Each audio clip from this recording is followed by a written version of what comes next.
Bienvenue à tous, en base d'Hachem. Aujourd'hui, on va parler de ce qu'on appelle l'orgueil. Apparemment, il y en a qui sont touchés par cette maladie, la maladie qui a touché toutes les chevilles du peuple d'Israël.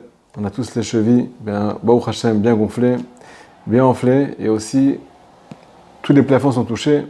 On a la tête qui tape le plafond, Baruch Hashem. Il faut savoir que l'orgueil, il n'y a pas pire que ça pour s'éloigner d'Hachem. Comme la Gemara nous dit, celui qui a de l'orgueil, quand je vous dévoile à son sujet, lui et moi, on ne peut pas vivre dans le même monde. On ne peut pas vivre lui et moi dans le même monde. Ça veut dire que si jamais tu es là, Hachem n'est pas là. Et si jamais tu t'effaces, alors Hachem apparaît. C'est tout simple. Il m'arrive que Hachem, c'est comme notre ombre. David Amelech a dit dans Tehillim, Hachem tzilcha. Hachem, c'est ton ombre. Si jamais tu es grand, tu t'enorgueillis, et tu roules des mécaniques, alors qu'est-ce qui se passe? Alors tu prends beaucoup de place. Quand tu prends beaucoup de place, eh bien, on voit que toi. Il n'y a que toi qui apparaît sur la photo. Par contre, si tu te fais petit, alors même ton ombre elle est petite. Et là, Kadosh Baruch Hu, il peut apparaître à Botaï. Hachem aussi, il se fait petit. Et quand Hachem il se fait petit, tu peux le percevoir. Parce que Hachem, il est tellement grand qu'on n'arrive pas à l'attraper en fait. Mais quand on se petit et qu'il est petit, on arrive à l'attraper. Donc Hachem, entre guillemets, il descend à notre niveau, il descend à nos côtés quand on s'efface. Il faut savoir qu'il y a beaucoup de conséquences dans notre vie, dans notre quotidien, à chaque instant, dans tous les sujets à Botaï, que ce soit dans le matériel, dans le spirituel. On va avoir un petit exemple tout simple. C'est quoi, halakha le maaseh, ne pas être orgueilleux?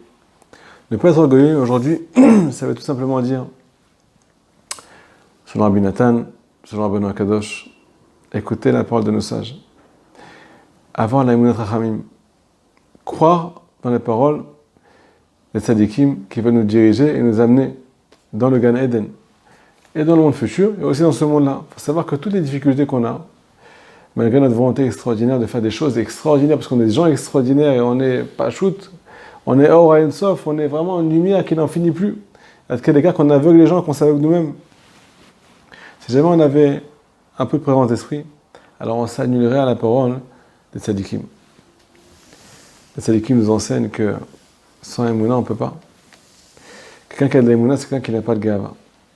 Quelqu'un qui a de la Gava, c'est quelqu'un qui n'a pas d'Emouna. Quelqu'un qui a de la Gava, c'est qu'Ochi Ve'otsem m'a dit, c'est moi qui gère. Si c'est moi qui gère, alors quand je vous trouve, entre guillemets, s'efface, comme on l'a dit.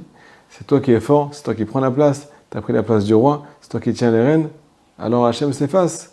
Si jamais c'est pas toi qui gères, tu viens, entre guillemets, faire la marionnette, faire ton boulot, appliquer la Torah, les mitzvot, tout en sachant que c'est lui qui gère, même dans la spiritualité, alors là, il apparaît. Et là, tu trouves de la Siyata d'Ishmaïa. C'était extraordinaire. Là, tu trouves de l'aide, tu trouves que tu es accompagné. En fait, toutes les fois, on n'arrive pas, en fait, quand on n'arrive pas, que ce soit maintenant dans le résultat, ou bien quand on n'est pas satisfait, c'est un résultat intérieur. Je ne suis pas satisfait de ce que j'ai fait. Je ne suis pas satisfait de moi, des efforts que j'ai faits. Et bien ça, c'est parce qu'on est loin d'Hachem. On n'est pas avec lui. Si jamais on était avec lui, tu réussis pas. Le principal, c'est de comprendre que toi, maintenant, tu dois t'effacer devant ce qui se passe devant toi. Tu dois être humble et accepter les choses. Si tu acceptes les choses, dit Rabbeinu Torah Vav, il n'y a plus Yetzirah. Tu l'as tué, tu lui as fait ce qu'on appelle la shechita. Tu l'as égorgé, tu lui as coupé le souffle, tu as coupé l'œsophage, tu as coupé la trachée artère, tu l'as retranché à l'intérieur, tu l'as remis à sa place. Et là, maintenant, on arrive à la paracha. La paracha, quand nous demande de garder la Shemitah, c'est quoi la Shemitah? Un agriculteur qui a travaillé pendant 6 ans, il a labouré, semé, récolté le fruit de son travail à Botaï. Il est content, il a la tzlacha. 7e année, quand je lui dis, tu vas aller travailler, tu te mets sur ton canapé avec un café, et ça va continuer à pousser. C'est moi qui gère, c'est moi qui te nourris. Shabbat pendant 1 an. Et là, quand je explique à l'agriculteur que, en fait, si jamais ça pousse, même quand il ne travaille pas, et que c'est moi qui te nourris, comme ça, il dit Hachem à l'agriculteur.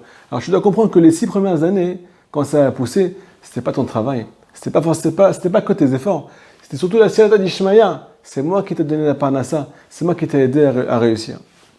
Et là, j'ai envie de dire que, nous, les Juifs, on est des mini-agriculteurs. Nous aussi, on travaille la terre. La terre, c'est la matérialité. On travaille la matérialité, on fait beaucoup d'efforts pour être moins matériel, moins terre à terre, plus spirituel, plus la tête dans le ciel, tout en gardant les pieds sur terre. On veut se rapprocher de la Kadosh Baruch Hu, on fait plein d'efforts. Et maintenant, on a de la tzlacha, on a beaucoup de réussite. Ça marche pendant un certain moment. Et à partir d'un certain moment, ça bloque. Pourquoi?